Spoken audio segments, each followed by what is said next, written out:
이번 장은요, 제33장 인플레이션과 실업의 단기적 상충관계에 대한 이야기입니다. 경제학을 조금 공부하신 분들요, 이번 이 책을 공부하시기 전에 다른 책을 공부하신 분들은 실업과 인플레이션의 단기적 상충관계 하면 아주 자연스럽게 이 이야기가 들릴지 모릅니다. 아주 자연스럽게 이 이야기가 들릴지 모르는데, 지금까지 그냥 저희 교재를 열심히 그냥 봐오신 분들에게는 인플레이션과 실업 단기적 상충관계, 단기를 잠시 제외하고요. 인플레이션과 실업의 상충관계 하면은 이게 어디서 갑자기 떨어진 이야기인지 당황스러우신 분들도 있을 수 있으실 거예요. 잠시 이런 부분에 대해서 설명을 드리죠. 자, 우리가 한 경제를 설명할 때요. 이 경제에서의 거시경제적인 두 가지 큰 문제가 있죠.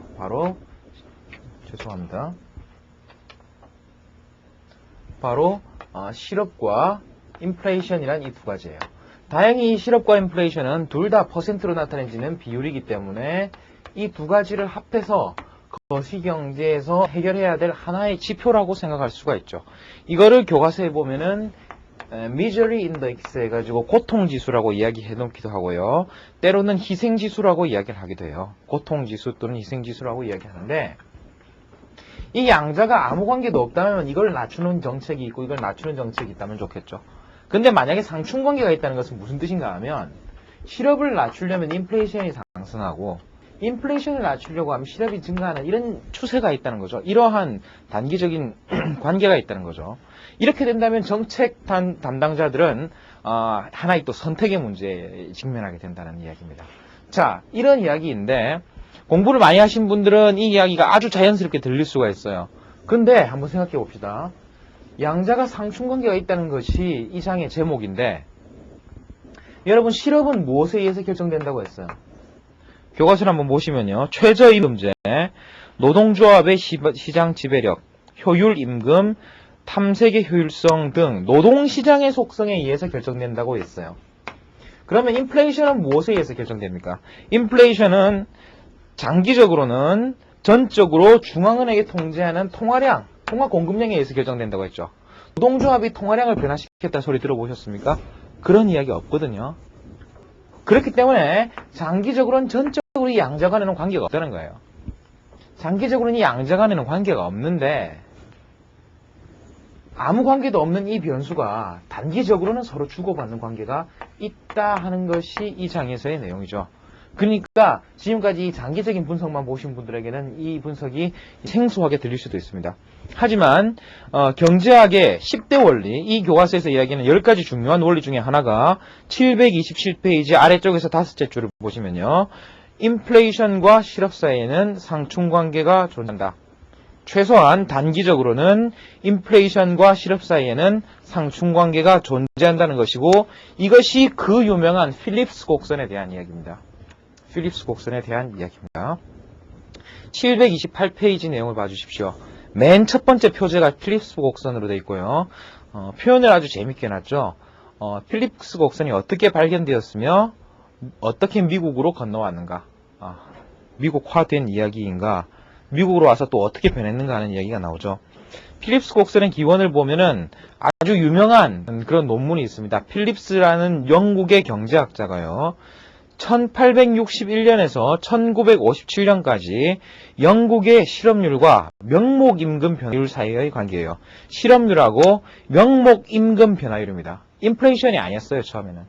근데 이거를 이제 미국화시키는 과정에서 아래쪽에 보시면 사무엘슨하고 솔로우라는 경제학자가 인플레이션 퇴치 정책의 분석, 인플레이션 퇴치 정책의 분석에서 미국에서도 인플레이션과 실업률 사이에 마이너스의 상관관계가 존재한다. 이 상충관계라는 것은 마이너스 상관관계라고 보셔도 좋아요. 같은 방향으로 변하는 것이 양의 상관관계, 반대 방향으로 변하는 것이 마이너스의 상관관계라는 거죠.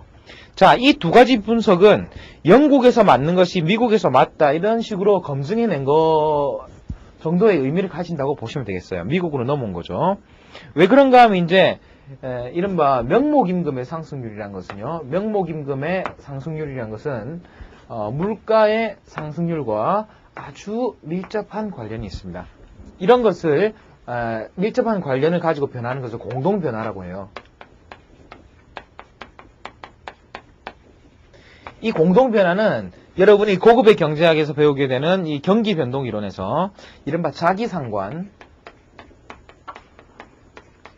이런 특징과 함께 가장 중요한 그러한 용어로 나중에 이야기될 겁니다. 여하간에 이 명목임금 변화율이나 물가 변화율이나 거의 같은 의미를 가지고 있기 때문에 필립스의 이론이 필립스의 실증평가가 미국에서도 적용되는 그런 결과를 가져왔다고 보시면 되겠죠. 지금까지 이야기를 한번 그래프로 정리해보면 729페이지 그래프와 같습니다. 729페이지 그래프를 보시면요. 인플레이션과 실업률 간에는 단기적으로 어떤 관계가 있습니까? 인플레이션과 실업률 간은 단기적으로 이렇게 서로 하나가 늘어나면 나머지가 줄어들고 하나를 줄이려 하면 나머지가 상승하는 이런 관계가 있다는 것을 보여줍니다. 이 뜻은요. 729페이지에 다섯째 줄, 여섯째 줄 보세요. 이 뜻의 이 그래프를 어떻게 해석했냐면 두 번째 줄부터 봐주시면요. 필립스 곡선이라는 것은 정책 담당자들이 선택할 수 있는 경제적 성과의 메뉴를 보여준다고 생각한 거죠. 예를 들어가지고 정책 담당자들이 아래쪽으로 오면 올수록 좋아요. 두 비율 다 낮으면 낮을수록 좋지만 그렇지 못하다는 거죠. 그렇기 때문에 때로는 이런 점을 선택해야 될 수도 있고 때로는 이런 점을 선택해야 될 수도 있어요. 그래서 선택할 수 있는 일종의 메뉴를 보여주는 것처럼 생각을 했죠. 그래서 이러한 그래프들은 둘 다 낮은 점을 이루고 싶지만 세상은 어린아이들이 사는 것처럼 그렇게 호락호락한 세상이 아니기 때문에 이러한 대안은 실현 불가능하다는 것을 보여주고 있습니다.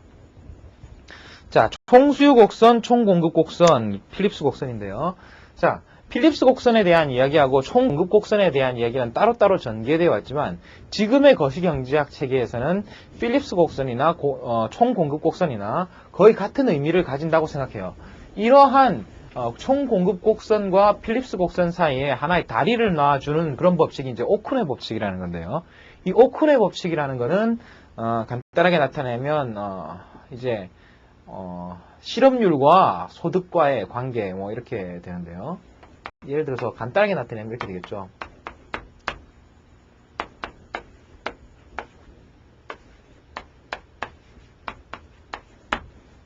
그래서요. 자연 실업률에서 실제 실업률이 벗어나는 것과 완전 고용 산출량에서 실제 산출량이 벗어나는 것에는 안정된 그런 산술적 관계에 있다 이런 뜻입니다. 자, 어떻게 생각하시면 좋을까 하면요. 봅시다. 이건 아마 비율로 나타낼 때 약간의 이게 양의 값을 갖는지 음의 값을 갖는지를 여러분이 한번 생각해 보세요. 그것만 알면 그래프에 대한 이해는 거의 다 된 것 같습니다. 우리가 총공급 곡선이라고 할 때 물가 또는 물가 상승률 그 다음에 이렇게 우상향하는 곡선을 그렸었죠. 그 다음에 우리가 물가 그 다음에 이쪽에 실업 놓고 필립스 곡선을 이렇게 그렸어요. 필립스 곡선을 이렇게 그렸는데 이렇게 그래프를 그려 놓으면 한번 보세요. 소득이 상승하면 실제 수준보다 소득이 상승하면 실업률은 하락하겠죠. 실업률은 하락하니까 이게 아마 마이너스 관계를 아마 가지고 있는 그런 식일 거예요. 소득이 상승하면 물가가 상승한다. 소득이 상승하면 실업이 줄어드니까 소득이 상승하면 물가가 상승한다. 실업을 줄이려 하면은 물가가 상승한다 하기 때문에 거의 필립스 곡선이 나타내고 있는 내용은 총 공급 곡선이 나타내고 있는 그러한 의미와 거의 똑같다는 거죠. 예. 그 내용이 730페이지 그래프에 나와 있습니다. 이른바 단기 총공급 곡선이 나타내는 것. 그리고 단기 총공급 곡선 중에서 총수요의 변화에 의해서 나타낸 점들 A, B와 같은 점이 실업률 인플레이션 평면에 표시된 것이 필립스 곡선이라는 거예요. 자, 그래서 필립스 곡선이 의미하는 바는 결국 우리가 총공급 곡선에서 도출된 의미와 거의 같다. 만약에 단기에서 총공급 곡선이 우상향한다는 것을 인정한다는 것은 필립스 곡선에 우하향한다는 것을 인정하는 것과 거의 같은 의미를 가진다고 보시면 좋겠습니다. 자, 이까지가 미국으로 건너온 이야기예요. 이까지가 미국으로 건너온 이야기인데 미국에 건너와서 크게 한방 호되게 당하는 수가 있습니다. 이른바 장기 필립스 곡선에 대한 이론인데요. 이 프리드만의 미국 경제학회 회장 연설, 이 연설은 대단히 유명합니다. 그래서 금융정책이 할 수 있는 것, 그 다음에 금융정책이 할 수 없는 것이라는 것에서 이른바 우리가 이렇게 누워있다고 생각하던 이 필립스 곡선을요, 이렇게 우상향하고 있다고 생각하던 이러한 총공급 곡선, 그 다음에 이렇게 누워있다고 생각하던 이러한 필립스 커브를, 이 필립스 곡선은 한 군데 있을 수 있을 뿐만 아니라 때로는 움직이기도 하는 것 같더라. 그 다음에 꼭 이렇게 누워있는 것 뿐만 아니라 때로는 이렇게 수직으로 서 있을 수도 있다더라. 이런 이야기를 하면서 상당히 사람들을 놀라게 만들었죠. 사람들을 놀라게 만들었는데, 이러한 이론들은 쉽게 생각하면 될 것 같아요. 실업과 인플레이션의 이러한 상충관계는 단기적으로 존재할지는 모르겠지만 그건 매우 단기적이란 거예요. 그 관계는 언제든지 변할 수 있고 장기적으로 보아 그런 관계는 지속적으로 유지될 수가 없다는 이야기입니다. 자, 그래서 프리드만은 731페이지 아래쪽을 보시면 장기적으로는 인플레이션과 실업률 간에 아무런 관계가 없다. 예, 이런 내용을 다시 한번 확인한 셈이죠. 그래서 다음 페이지에 보면 프리드만이 언급했던 내용을 정리하고 있는데요.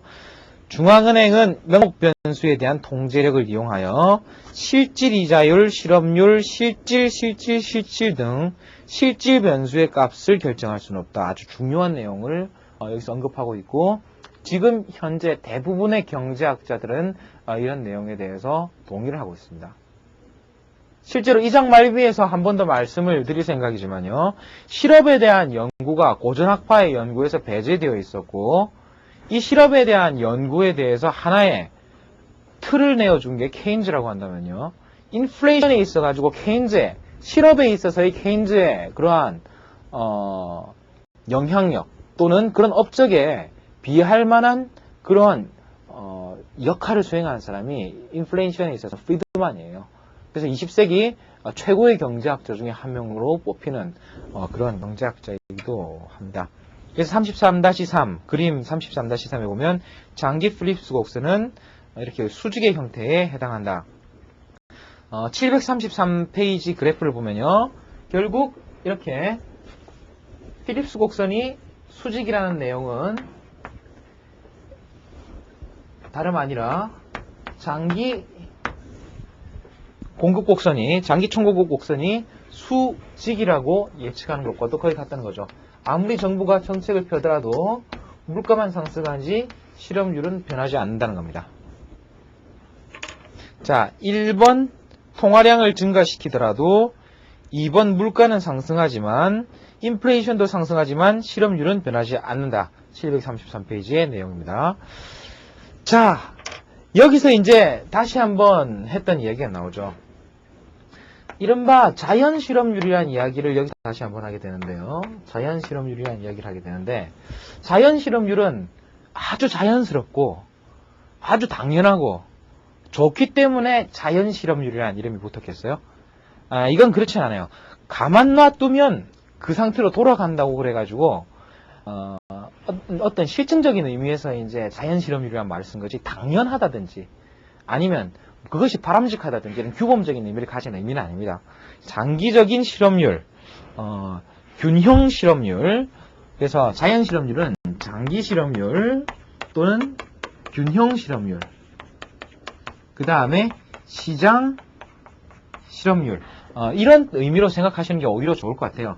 그래서 여기서 하나의 개념상 하나의 그런 대전환을 가져오는 것은 실업이란 불균형이다, 이렇게 생각했던 이전의 이론에서 균형 실업률이라는 말이 나와버렸다는 거죠. 이거는 개념상 큰 그런 하나의 새로운 발전 또는 새로운 발견이라고 생각할 수가 있죠. 자, 그 다음에 33-2- 734페이지 내용에 보면은 상당히 여러분들이 주목하실 만한 내용이 하나 더 나와 있어요. 아주 최근의 이야기고요. 여러분들에게도 이제 많은 도움이 될 만한 이야기들인데, 이제 예상 인플레이션과 단기 필립스 곡선. 여러분 단기 공급 곡선을 아시니까 단기 필립스 곡선 또 이해가 가시죠? 단기 필립스 곡선도 이해가 가실 거예요. 예상 인플레이션과 단기 필립스 곡선이라는 이야기가 나왔는데, 이거는 이제 이렇게 이야기할 수가 있죠. 프리드만이 미국 경제학 회해 연설에서 필립스 곡선이란 항상 이렇게 우하향하게 안정적으로 있는 게 아니고 움직이기도 하고 좀 멀리 바라보면은 이렇게 바로 서 있기도 한다. 이런 이야기를 했죠.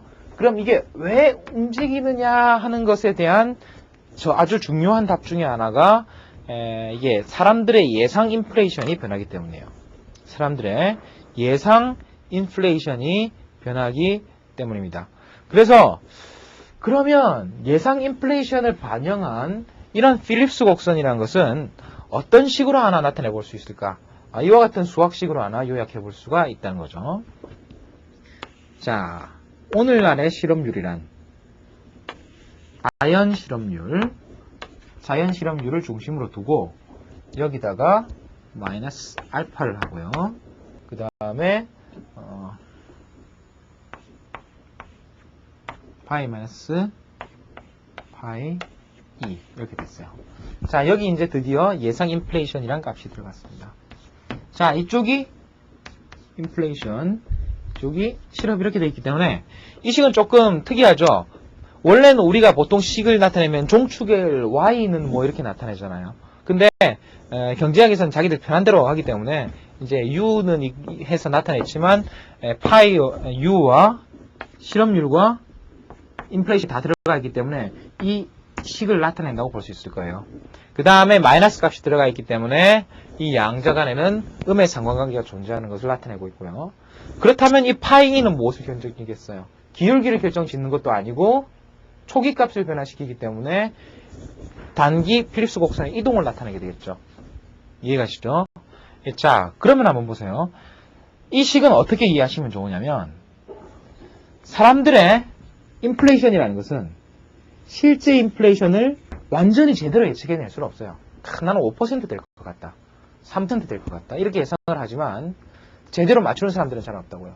그렇지만 여러 사람들이 합리적으로 해보면 평균적으로는 실제 실업률이 거의 정확하게 예측이 돼요. 그래서 만약에 사람들이 예측이 평균적으로 정확해서 사람들의 인플레이션에 대한 기대가 실제 인플레이션과 일치하다면 사람들의 합리적 기대가 이루어진다면이라고 생각하세요. 합리적 기대가 이루어진다면 실업률은 장기 실업률 상에 있다는 겁니다. 자, 장기 실업률 상에 있는데 사람들이 만약에 실업률을 제대로 예측을 못한다면 인플레이션률을 제대로 예측을 못한다면 이제 여기서 쓱쓱 튀어나갈 수 있다는 거죠. 사람들이 인플레이션을 이미 예측하고 있는데 이거보다 인플레이션이 높으면 실업률이 낮아지고 인플레이션율이 더 낮으면 어때요? 인플레이션율이 더 낮으면 실업률이 상승할 수도 있어요. 물가가 상승할 거라고 예측을 해가지고 사람들이 일을 더 할 수도 있고요. 물가가 하락할 거라고 예측해가지고 일을 안 할 수도 있다는 거예요. 이해가시죠? 이와 같은 관계가 나타난 것이 이른바 프리드만 펠프스형의 이제 필립스 곡선이라고 이야기하기도 하고요. 이 식에서 기울기를 나타내는 A, 알파, 그 다음에 결국 이 식의 이동을 나타내는 것이 바로 이 예상 인플레이션율임을 여러분이 다시 한번 확인할 수가 있습니다. 그래서 예상 인플레이션율이 변하면 736페이지 그래프를 보시면요. 예상 인플레이션이 낮은 수준에서 높은 수준으로 변화함에 따라 가지고 인플레이션 필립스 곡선은 파란색에서 자주색으로 이동하고 있죠. 그래서 장기 필립스 곡선은 여전히 수직의 형태가 된다. 33-2-3에 보면은 미국의 실례를 가지고 한번 설명을 하고 있습니다. 그래서 미국의 실례를 가지고 인플레이션에 대한 실증적 이론을 다시 한번 설명하고 있는데요.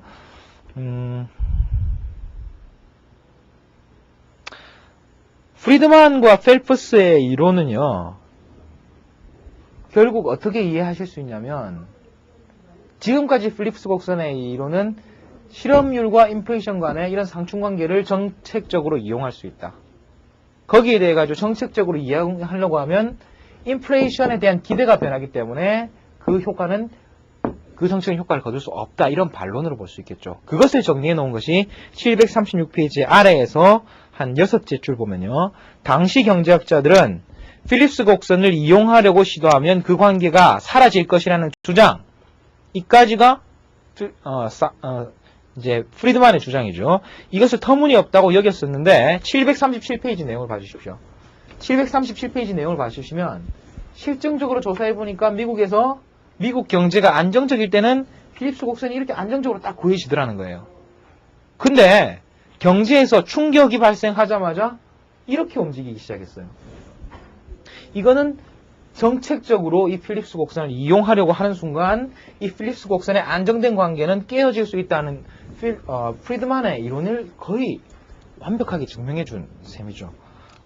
그래서 더 많은 경제학자들이 필립스의 이론에 대해서 회의를 가지고 이제 프리드만의 그런 주장이 타당하다는 것을 확인하게 된 겁니다. 738페이지 실업률과 인플레이션 간의 장기적인 상관관계가 없는 프리드만과 펠프스의 주장이 옳았다는 것을 깨닫게 되었다. 다시 한번 나와 있습니다. 자, 739페이지 그래프는 여러분들이 지금까지 다 보신 내용이죠. 총수요 총공급 곡선에서의 총공급 곡선의 좌측 이동이 필립스 곡선의 우측 이동. 필립스 곡선의 우측 이동이라는 것은 아주 해로운 의미를 가지죠. 그래서 실업률, 인플레이션율이 둘 다 상승하는 경제적으로 매우 바람직하지 못한 이런 현상이 나타나고 있다는 것을 다시 한번 확인할 수 있습니다. 총공급 곡선의 좌측 이동은 필립스 곡선의 우측 이동으로 이렇게 나타내질 수 있다는 거죠. 70년대 공급 충격. 상당히 이 내용 또 재밌죠. 여러분 이 경로를 잘 따라가 보시면요. 이게 거의 또 비슷한 그런 관계를 갖게 되는데요. 여기서 또 한번 70년대의 필립스 곡선은 여기서 시작해서 어느 정도 가는 듯 하더니만 이렇게 갔다가 와서 다시 한번 이렇게 관계를 보이게 됩니다. 그래서 필립스 곡선이 이렇게 우측으로 이동한 그러한 대표적인 그런 결과에 해당한 그런 아주 좋은 그런 실례 중에 하나죠. 공급 충격이 나타난 경우 필립스 곡선이 우측 이동한다는 매우 좋은 그런 실증 연구 결과입니다. 741페이지부터는 여러분들이 영감님 두 분이 나올 겁니다. 영감님 두 분이 나오는데 경제학 공부하시는 분이면 이분 두 분 얼굴하고 이름 정도 알아두실 필요가 있을 거예요.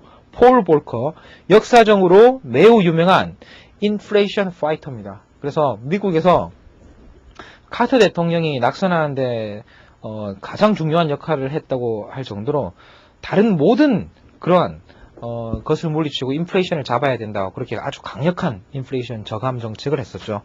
그래서 희생 비율, 인플레이션을 이렇게 강력하게 꼭 잡아야 하느냐 하는 것에 대해 여러 가지 이야기가 있지만 장기적으로는 희생 비율을 감소시킬 수 있으나 단기적으로는 희생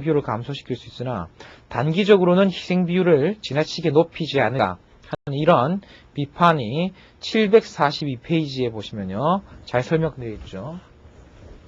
742페이지 그래프에서 경로를 한번 봐주세요. 이쪽에 실업률, 인플레이션율이 있는데 결국 조정의 결과는요. 인플레이션율 저감 정책을 하면은 단기적으로는 이렇게 간다는 거죠. 이렇게 갔다가 사람들의 인플레이션 기대가 줄어들면 다시 1위로 오게 될 것이다 하는 내용인데 이렇게 되면 장기적으로는요 고통지수가 분명히 줄어들지만 단기적으로는 오히려 고통지수를 상승시키는 그런 결과가 나타날 거라고 해서 많은 사람들이 우려를 했어요. 우려를 하는데 742페이지 아래쪽에는 재미있는 이야기가 나옵니다. 합리적인 기대에 의하면 고통 없는 인플레이션 저감 정책이 가능하다. 결국 사람들이 여기 있다가 1위로 바로 가는 게 아니고 1위로 거쳐서 갈 거라는 거는 사람들의 행동에 관성이 있다. 또는 사람들의 조정은 상당히 오랜 시간이 걸린다는 건데 사람들이 바보가 아닌 한 인플레이션 기대를 조정시키기 위해서 그렇게 시간이 들 필요는 없다는 거예요. 유명한 루카스와 사전트의 이론에 의하면 다음과 같습니다. 743페이지 가운데 인용문 가운데 부분 봐주세요. 이 견해가 시사하는 바는 이러한 견해가 시사하는 바는 인플레이션에 관성이 있다고 믿는 사람들이 주장하는 것보다 훨씬 짧은 기간에 인플레이션을 잡을 수 있음을 의미한다는 거죠. 그래서 결국 이와 같은 경로를 그리지 않고 사람들이 합리적으로 기대한다면 1위로 간다는 거예요. 결국 이슈는요. 사람들이 합리적으로 기대를 하느냐 아니면 사람들이 적응적 기대를 하는 비합리적인 그런 사람들이냐 하는 건데요. 합리적 기대론자들은 이렇게 이야기해요. 정부가 비합리적인 정책을 하면은 사람들도 비합리적으로 대응합니다. 거기에 비해서 정부가 합리적으로 대응하면 경제 주체들도 합리적으로 대응을 해줄 것이기 때문에 가장 중요한 것은 정부가 약속을 지키고 정부가 합리적인 정책을 펴나가는 것이라는 것이 합리적 기대 이론가들의 가장 중요한 메시지 중에 하나죠. 자, 실증적으로 744페이지 볼커의 저감 정책. 볼커의 저감 정책이 거의 실제로 한 이 정도 됐어요. 이 정도 되는 결과가 나타났는데 이에 대해서 이제 이러한 상황에서 이만큼 지금 고통지수가 증가하고 있죠. 그래서 고통지수가 증가했다고 반대하는 나쁜 정책이었다는 사람, 생각보다는 빨리 돌아왔다고 생각하기 때문에 찬성하는 사람들 이렇게 되잖아요. 볼커보다는 훨씬 더 합리적으로 운영을 하고요. 현재까지 장기 집권을 하면서도 큰 비판을 받지 않고 정말 성공적인 그런 운영을 하고 있는 사람이 그린스펀이라는 사람이죠. 여러분도 이름 많이 들어보셨을 거예요. 745페이지 보면 영감님 사진이 한 명 더 나와 있죠. 자, 그래서 앨런 그린스펀 이름을 꼭 알아두십시오. 그래서 미국 자연 실업률을 근거로 해서 안정적인 그런 관계를 유지했다. 746페이지 거시경제가 매우 안정적인 그런 상황에 있으면서 점점 보면요. 그린스펀 시대는 안정적인 경로에 있으면서 이렇게 하면서 점점 필수 곡선을 이렇게 바람직한 수준으로 내려오고 있는 걸 확인할 수가 있을 겁니다. 자, 746페이지 아래쪽에 보면은 이제 결론 삼아 두 가지로 정리를 해놨는데요. 결론 윗부분을 봐주세요. 미래에는 어떻게 될까? 잘 알 수 없겠지만 우리가 알 수 있는 교훈은 정확하게 두 가지다. 중앙은행이 감시를 게을리하면, 제대로 안 하면 필립스 곡선은 분명히 바깥쪽으로 뛰어나갈 거라는 거예요. 중앙은행의 철저한 그런 관리와 통제가 필요하고 방만한 통화 운영이 있어서는 안 된다는 것과 그 다음에 앞으로 얼마든지 해로운 공급 충격은 존재할 수 있어요. 다시 석유 파동이 일어난다든지 아니면 전쟁이 일어난다든지 이런 현상에 대비해 가지고 사람들은 그런 현상이 나타날 때 이 주어진 상황에서 필립스 곡선의 그런 상충 관계를 항상 염두에 두고 정책을 해야 할 거라는 것을 이야기하고 있습니다. 자, 이 장에서 실업률과 인플레이션에 대한 경제학자들이 생각이 어떤 식으로 발전되어 있었는가. 장기적으로는 아무 관계가 없는 줄 알고 있었죠. 근데 필립스라는 사람의 조사에 의하니까 단기적인 상충 관계가 있음을 알아냈고 그건 미국에서도 안정적으로 발견되고 있음을 알았어요. 자, 그 두 가지 의견이 조화되어서 단기적으로는 상충 관계가 존재하지만 이 단기적인 상충 관계는 사람들의 기대라든지 공급의 충격에 의해서 변화할 수 있고 이러한 변화 과정에서 장기적으로는 결국 자연 실업률 수준으로 돌아가게 되는 양자의 아무 관계가 없는 관계가 도출되게 된다는 것을 확인한 것이 결국 자연 실업률 가설 그리고 그 이후에 볼커와 그린스펀에 의한 정책 결과였습니다. 자, 그래서 748페이지 보면은 30년이 지난 지금에도 프리드만의 이러한 인플레이션에 대한 연구는 대부분 거시경제학자들의 지지를 얻을 만큼 훌륭한 연구였음을 확인하고 있습니다.